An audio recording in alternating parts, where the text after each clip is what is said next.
Radio Publique Africaine.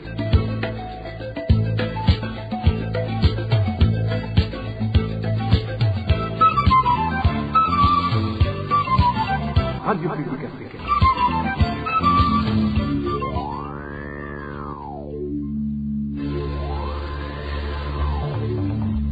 C'est le moment de suivre le journal parlé en français. À la présentation, Janvier Ninina Hazgu. Vous êtes les bienvenus, chers auditeurs, au journal de la radio publique africaine parlé en langue française ce lundi 16 février l'an 2026. Sans tarder, passons immédiatement au titre de l'édition. Viol puis meurtre d'une jeune fille de 15 ans, commune Rumongue de la province Burunga.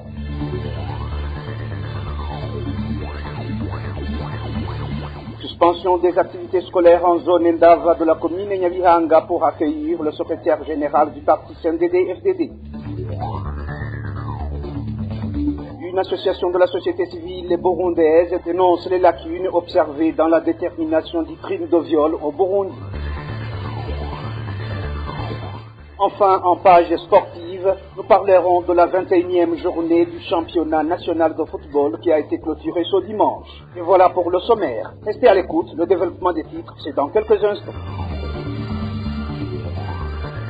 Ouvrons ce journal par la page sécuritaire. Une jeune fille de 15 ans a été tuée après avoir été violée, un crime qui s'est produit ce dimanche en zone Mudende, commune Rumongue de la province Burunga. Son corps a été découvert ce lundi matin sur place avec un vêtement autour du cou utilisé pour l'étrangler. Son sous-vêtement était à côté du corps. Nos sources en zone Mudende indiquent que le premier examen médical confirme que la jeune fille a été tuée après un viol. Les habitants demandent qu'une enquête soit menée et que les coupables soient sévèrement punis. La RPA a pu répertorier 6 personnes tuées dans 4 provinces du pays la semaine dernière. Parmi les victimes figure une jeune fille qui a été violée avant d'être tuée. Emmanuel Ndaïchimié revient sur ces cas de criminalité. Dans la province de Gitega, une jeune fille de 16 ans, Ndaïchimié Cécile, a été tuée. Son corps a été retrouvé ligoté dans un champ de maïs sur la colline Mubuga en commune Gitega samedi dernier. Selon des informations en provenance de Gitega, la jeune fille aurait d'abord été violée avant d'être assassinée par des individus non identifiés. Son corps a été découvert sans vêtements. Les mêmes sources indiquent qu'elle était portée disparue depuis une journée. Toujours en province de Gitega, le corps sans vie d'un homme non identifié a été retrouvé jeudi dernier sur les rives de la rivière Ruzironza, sur la colline Goga en commune Gitega. Les autorités administratives ont indiqué qu'il a été emporté par la rivière, une version contesté par nos sources qui affirment qu'il a été tué ailleurs puis abandonné à cet endroit où des corps ont été découverts auparavant. Des informations en provenance de la colline Goga précisent que le corps était en état de décomposition avancée. Dans la province de Bujumbura, le corps d'un homme non identifié a été découvert vendredi dernier sur les rives de la rivière Nyamagana sur la colline Rusiga en zone et commune Chibitoke. Des sources locales indiquent que la victime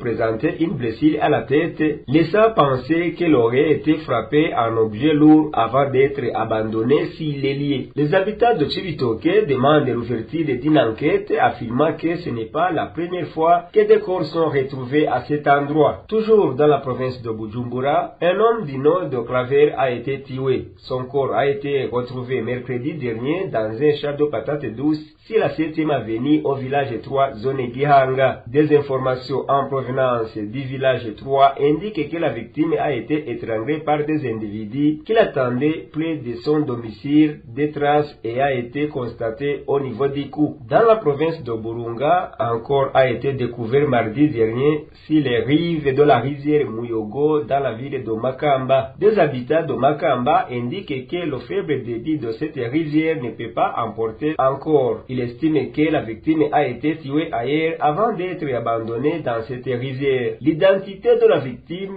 n'a pas été établie. La rédaction de la RPA a également appris qu'un enfant de 3 ans a été tué dans la province de Butanyerera. Il s'agit de Gateka Kimana King. Les faits se sont produits mardi dernier sur la colline Buhoro, zone Gatobo, en commune Tangara. L'enfant a été tué par le mari de sa mère, Busokoza Divin. Selon les informations recueillies, ce dernier, lui, le rapprochait et craignait qu'il ne lui l'hérite de sa parcelle alors qu'il n'était pas son fils.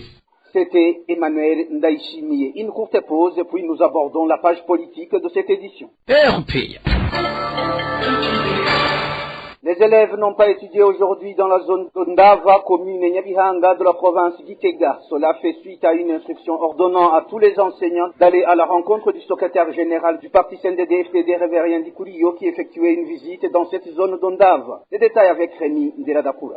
Les enseignants de plusieurs écoles de la commune de Nyabihanga, interrogés par la RPA, disent qu'en plus des difficultés liées aux longs déplacements, ils dénoncent le fait que les autorités les obligent à aller accueillir le secrétaire général du parti CNDD-FDD, Révérien Dikourio, en laissant les élèves seuls.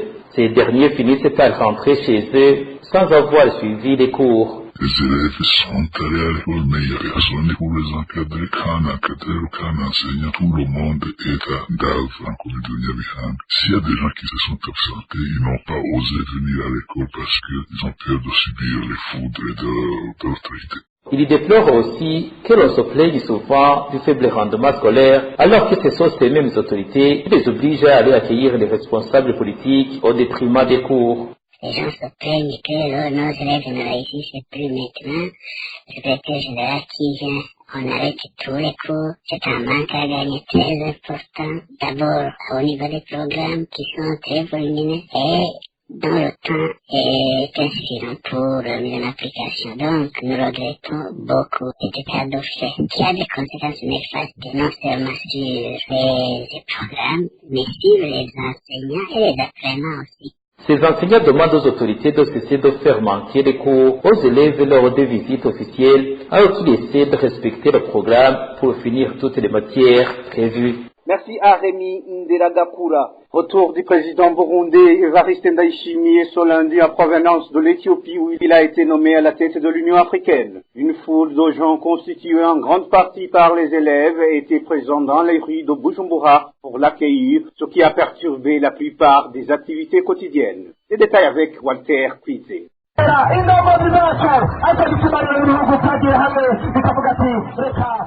C'était vers 13h ce lundi quand le chef de l'État Evariste Ndayishimiye est arrivé à l'aéroport Melchior Ndadaye après son investiture à la présidence de l'Union africaine. Une foule nombreuse, notamment des étudiants, l'attendait dans les rues pour l'accueillir. À son arrivée, Evariste Ndayishimiye a déclaré que l'un de ses principaux objectifs était de rétablir la paix et la sécurité dans les pays en proie à l'instabilité. Les nouvelles fonctions dans lesquelles je suis nommé ne sont pas du tout faciles. Je sais que cela ne va pas être facile sans doute. Tout cela du fait que maintenant c'est le Burundi qui va porter le drapeau de l'Afrique dans la communauté internationale. Il y a des régions qui ne connaissent pas jusqu'aujourd'hui la paix et la sécurité. C'est le cas de la RDC, notre voisin. Donc c'est ce problème qui concerne la paix que nous allons essayer de résoudre en Afrique pour que la paix soit rétablie partout. C'est vrai que la meilleure solution à cela est le dialogue. Mais il y a des groupes de gens qui ne cherchent qu'à tuer la population. Donc pour ces groupes, la seule solution possible est de les combattre. La plupart des commerces et boutiques étaient fermés, ce qui a gêné ceux qui vivent de ces activités. Depuis 8 heures du matin, les boutiques et les kiosques étaient tous fermés. La population et les élèves étaient tous au bord des routes pour accueillir le président. Différents articles n'ont pas pu être vendus à cause de cette fermeture des boutiques. C'est le cas des avocats, des tomates, du lait et autres. C'était honteux vraiment. On croyait que ce sera la joie de voir notre président nommé à la tête de l'Union africaine, mais nous ne savions pas que cela pouvait avoir des conséquences aux citoyens lambda qui ne cherchent à gagner sa vie par un petit commerce. Nos sources à Bujumbura rapportent qu'en fait d'après-midi, certaines activités ont repris. Mais selon certains, cela n'a pas permis à ceux qui en dépendent de gagner leur vie. Merci à Walter Kwizé. 20 longues années que le CNDD-FDD tient les rênes du pouvoir au Burundi. Mais au fil du temps, un constat s'impose. Tout semble avoir été mis en œuvre pour ne jamais lâcher la fauteuil présidentielle. Loi modifiée, équilibre bouleversé, règles du jeu redessinées. Le Le maintien au pouvoir paraît être devenu une priorité absolue. Frédéric Bamvugi-Nyumvira, ancien vice-président de la République du Burundi, lève le voile. Selon lui, le CNDD-FDD aurait méthodiquement supprimé toute disposition légale susceptible d'ouvrir la voie à une alternance. Suivez. umugambi wa CNDD-FDD turagiye uratsinze mugabo mu mutwe wabo bavuga bati nizihe ntambamyi zitubuza kuronka ubutegetsi nk'uko tubishaka. Arusha yariyo ntambamyi ya mbere n'amategeko.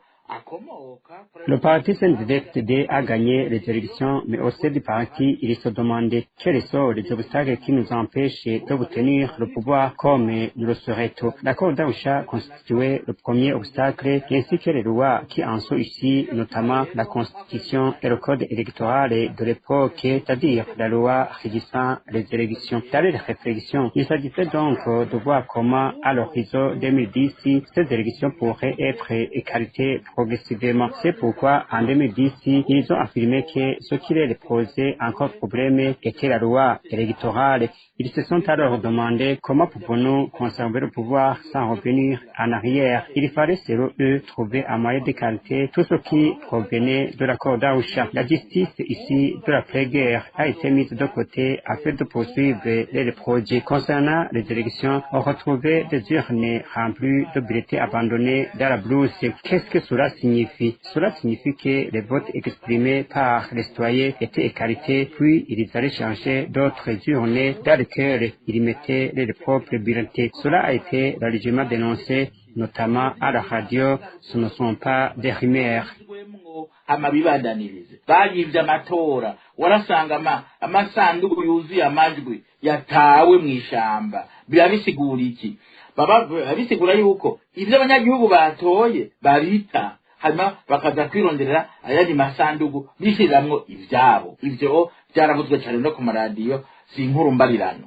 C'était Frédéric Bamvugi-Nyumvira. De son côté, Bob Rugurika, directeur de la RPA, dresse un tableau tout aussi inquiétant. Depuis l'accession du CNDD-FDD au pouvoir, affirme-t-il, les piliers fondamentaux de l'État auraient été progressivement fragilisés, voire démantelés. Et les élections, selon lui, chacune d'elles aurait été organisée dans des conditions fortement contestées.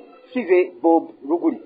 Amatora yatunganijwe na CNDD-FDD haba mu 2010 na 2015 na 2020. Les élections organisées par le CNDD-FDD en 2010, 2015, 2020 et 2025, pourquoi sont-elles mal déroulées? C'est à cause des mauvaises intentions que le CNDD-FDD nourrit envers le Burundi. Voilà l'explication principale qui montre pourquoi toutes ces élections se sont mal passées. Dès l'arrivée au pouvoir, après avoir obtenu le fauteuil présidentiel et la majorité pour voter les lois à l'Assemblée nationale, après avoir pris le contrôle du Parlement, du gouvernement, nommé le chef des services de renseignement et mis en place les responsables du système judiciaire, ils ont aussitôt décidé d'instaurer un pouvoir absolu. C'est cela qui explique tous les problèmes qui ont suivi et ce qui viendront encore. Qu'est-ce que cela signifie?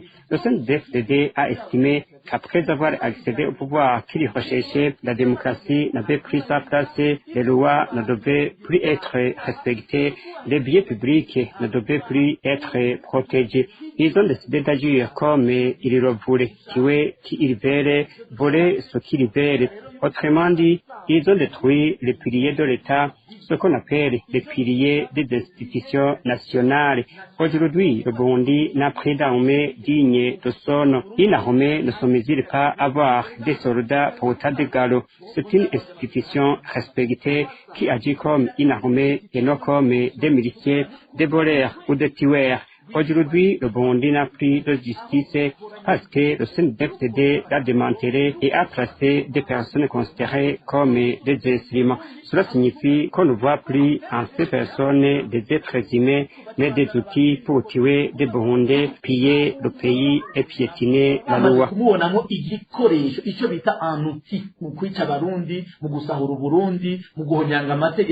C'était Bob Rugurika, directeur de la radio publique africaine.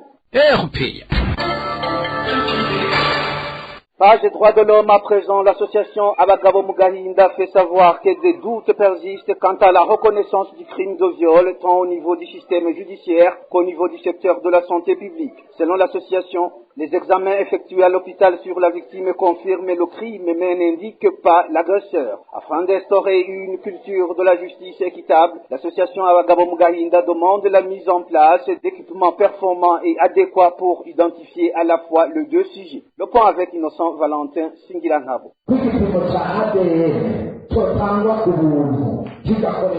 La voix que vous entendez est celle de Boniface Ndouimana, président de l'association Abagabo Mugahinda, lors d'une réunion qu'il tenait ce dimanche à ses membres dans la commune de Kayanza, province de Butanyerera. Au cours de cette réunion, ils ont discuté des violences et des abus commis contre les hommes au sein de leur foyer. Par ailleurs, Boniface Ndouimana a témoigné au sujet d'une réunion récente à Bujumbura, réunion à laquelle ont participé, selon lui, les autorités judiciaires et sanitaires. Ces dernières ont exprimé leurs doutes quant aux tests effectués à l'hôpital pour confirmer le viol d'une jeune fille. Lors de cette réunion, soutenue par l'ONU Femmes, il a été constaté que les tests effectués à l'hôpital sur la victime indiquaient que le crime avait été commis contre une fille sans toutefois identifier l'auteur. J'ai été très surpris lors de la réunion qui se tenait depuis jeudi dernier de constater que les autorités judiciaires et sanitaires nous ont fait part de leurs soupçons quant à la possibilité d'un viol, là où des médecins ont rapporté que les tests qu'ils fournissent à l'hôpital indiquent seulement qu'il y a eu des actes de pénétration sans préciser l'identité de la personne impliquée. Ils se contentent de cela, faute de mieux. Le même problème s'oppose au sein du système judiciaire. Nous travaillons en 3 groupes, mais tout le monde a trouvé la même chose. Les tests médicaux présentés aux autorités judiciaires, selon Boniface Ndouimana, responsable de l'association Abagabo Mugahinda, ont révélé que, même devant les tribunaux, les accusés sont condamnés sur la seule base des tests effectués sur la victime, ce qui risque d'entraîner un procès inéquitable. Au sein du système judiciaire, on nous a dit, je cite, « Nous constatons seulement que le médecin a noté qu'il y a eu des actes de pénétration.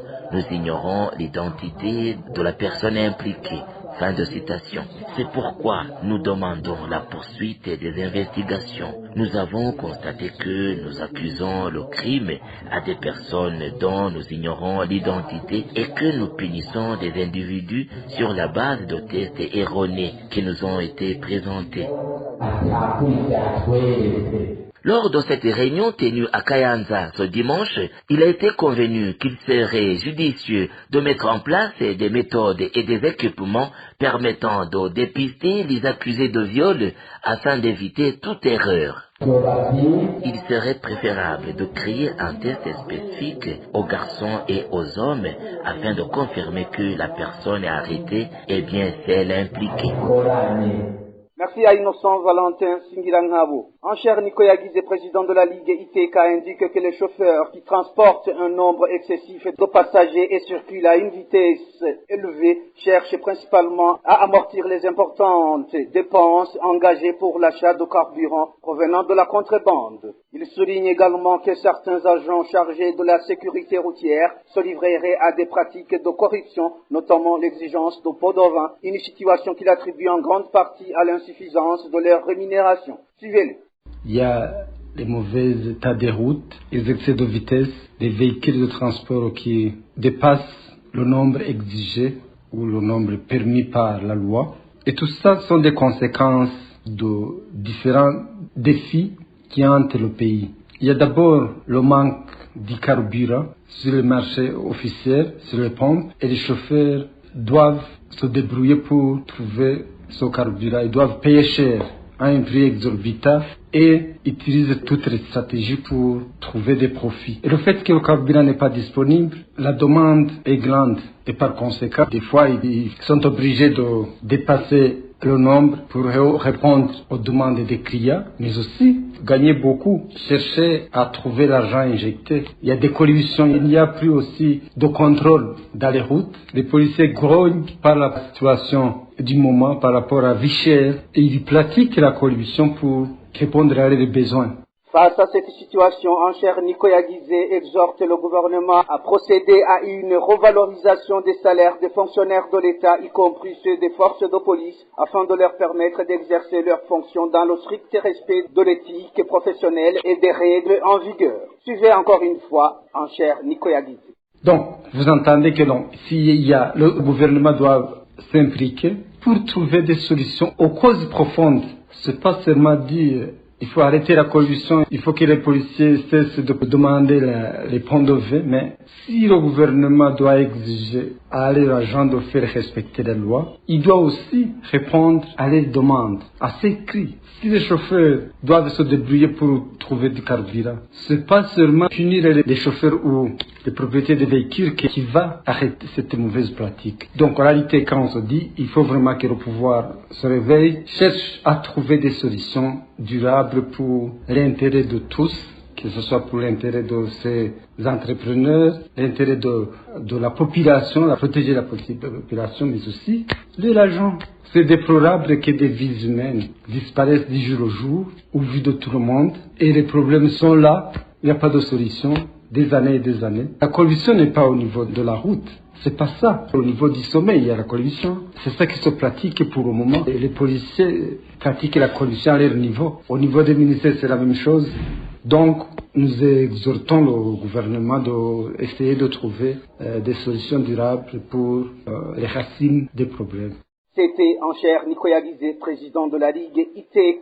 Les habitants et les transporteurs qui utilisent la route RN3 reliant la province Bujumbura et Virunga indiquent que depuis que cette route a été endommagée, ils sont contraints de l'abandonner pour emprunter la RN7, ce qui rend le trajet plus long et coûteux. Ils plaident pour la réhabilitation de cette infrastructure routière. Notre confrère Elvis Niomongere nous en parle dans son reportage. Des habitats ainsi que les usagers de cette route qui se sont entretenus avec la RPA déplorent que cette route est devenue impraticable car plusieurs sections sont désormais endommagées. Actuellement, ils ont choisi de faire un détour pour arriver dans les communes de Bururi et Makamba en utilisant la route nationale numéro 7. Cet habitat nous décrit les parties les plus endommagées de cette route. Il y a des problèmes importants, principalement dans la région de Rumonge et Nyanzarake, dans la région de Bujumbura, notamment dans le tronçon à la Domagara. Cette route est tellement endommagée que beaucoup de personnes qui voyagent vers Bururi choisissent d'emprunter la RN7, passant par Matana et de contourner la région. D'autres qui partent de Makamba optent pour un autre chemin, évitant ainsi la route de Rumonge et préfèrent passer par Matana pour se rendre à Rutana avant d'arriver à Makamba. Les habitants affirment également que le mauvais état de cette route a des conséquences sur les moyens de transport et le tas qui y passe en chemin. Ils doivent désormais parcourir de plus longues distances, comme l'explique cet habitant. Les déplacements ont considérablement diminué et ceux qui exercent des activités commerciales entre Bujumbura et d'autres provinces se plaignent à la hausse des frais de transport, ce qui entraîne une augmentation des prix. En conséquence, les commerçants ont du mal à récupérer leur argent lorsqu'ils transportent des marchandises vers Bujumbura car ils doivent vendre à un prix plus élevé pour compenser l'augmentation des frais. Un autre effet mentionné par les usagers de cette route concerne l'impact social au-delà des coûts économiques. Il souligne que les prix des biens de consommation ont augmenté car les marchandises doivent maintenant parcourir une plus grande distance pour parvenir à leur destination. Les conséquences sont nombreuses, tant sur le plan social qu'économique. Les solutions entre voisins ont diminué et les gens n'ont plus autant de temps pour se saluer. Sur le plan économique, les prix ont fortement augmenté à un niveau que beaucoup n'avaient pas anticipé. Cela affecte la population dans tous les domaines, tant au niveau des relations sociales que de l'économie. Les utilisateurs de la route RN3 demandent à l'État de faire tout ce qui est en son pouvoir pour réparer cette route et de faciliter la tâche. La rédaction de la RPA n'a pas encore pu joindre Damien Nyongoro le ministre des Infrastructures, des Logements sociaux, des Transports et de l'Équipement pour savoir ce qui est en train d'être fait pour réhabiliter cette route. Merci à Hervé Niomongere. Page sportive pour clore cette édition. La 21e journée du championnat national de football a été clôturée ce dimanche. Aucune équipe du top 3 n'a gagné les 3 points lors de cette journée. La formation Aigle Noir conserve provisoirement la première place. Les détails avec Désiré Atouliman. Lors de cette 21e journée, 5 matchs se sont achevés sans qu'aucune équipe ne gagne 3 points. En Ngozi, l'équipe d'Ngozi City a fait match nul contre Oumamuru sur un score nul à vierge. Lukinzo, une équipe de la police, a également fait match nul contre Aigle Noir au stade Inouari. Au stade Urukundo de Bouye, Messager Ngozi n'est pas parvenu à battre Garage Express et les deux équipes se sont quittées par 0 but partout. Même score à Muyinga entre Olympic Star et Kayanza United. Le club de Vitalo, quant à lui, a fait match nul d'un but partout face à Muzinga, une équipe de l'armée burundaise. Les équipes qui ont gagné 3 points sont Vision, qui s'est imposé face à Burundi Sport Dynamique par 2-0. Interstar a fait un match de référence en battant Flambeau du Centre par 3-1. Et Moussongati n'a pas forcé pour s'imposer face à BJ Green sur un score de 3-0. Au moment où il ne reste que 9 matchs, la formation d'Aigle Noir de Makamba, qui compte actuellement 11 points de plus que Flambeau du Centre second au classement, se dirige tout droit vers un nouveau titre. Flambeau du Centre, après avoir licencié son coach Lukundo Jean de Dieu, les résultats ne suivent pas avec le nouvel entraîneur Paris Sahabo. Après la défaite contre Interstar au stade Inouali ce dimanche, certains supporters de cette équipe de Gitega indiquent qu'ils ne sont pas contents des résultats de leur équipe et certains parmi eux n'hésitent pas à demander le départ de Paris Sahabo. L'équipe d'Interstar qui a accueilli Cédric Amissi en provenance de Kiyovu Sport du Rwanda est actuellement en forme, de même que la formation de Vitalo qui, elle aussi, a réintégré dans son effectif le vétéran Saïdi Nrazoniza, le chouchou de cette équipe. Certains spécialistes du football burundais ne voyaient pas l'apport de ces joueurs dans ces équipes, mais aujourd'hui, le discours a complètement changé. À part leur contribution sur le terrain, ils encadrent leurs petits frères et contribuent également au niveau des moyens financiers dont les clubs burundais ont tant besoin. À la dernière place de ce championnat burundais de football, on y trouve le club de BJ Green avec 7,66. L'avenir de cette équipe est très loin de la première division. Et voilà, mes chers auditeurs et auditrices, c'est sur ce reportage signé Désiré Hatungimana que nous mettons fin à cette édition de la RPA parlée en langue française ce lundi 16 février l'an 2026. Merci pour votre aimable écoute. Merci à toute l'équipe de la rédaction pour la collecte et le traitement de toutes ces infos, sans oublier de remercier l'équipe technique pour sa bonne collaboration. À la présentation, vous étiez avec Jean-Denis Nahazé. Bon début de la semaine.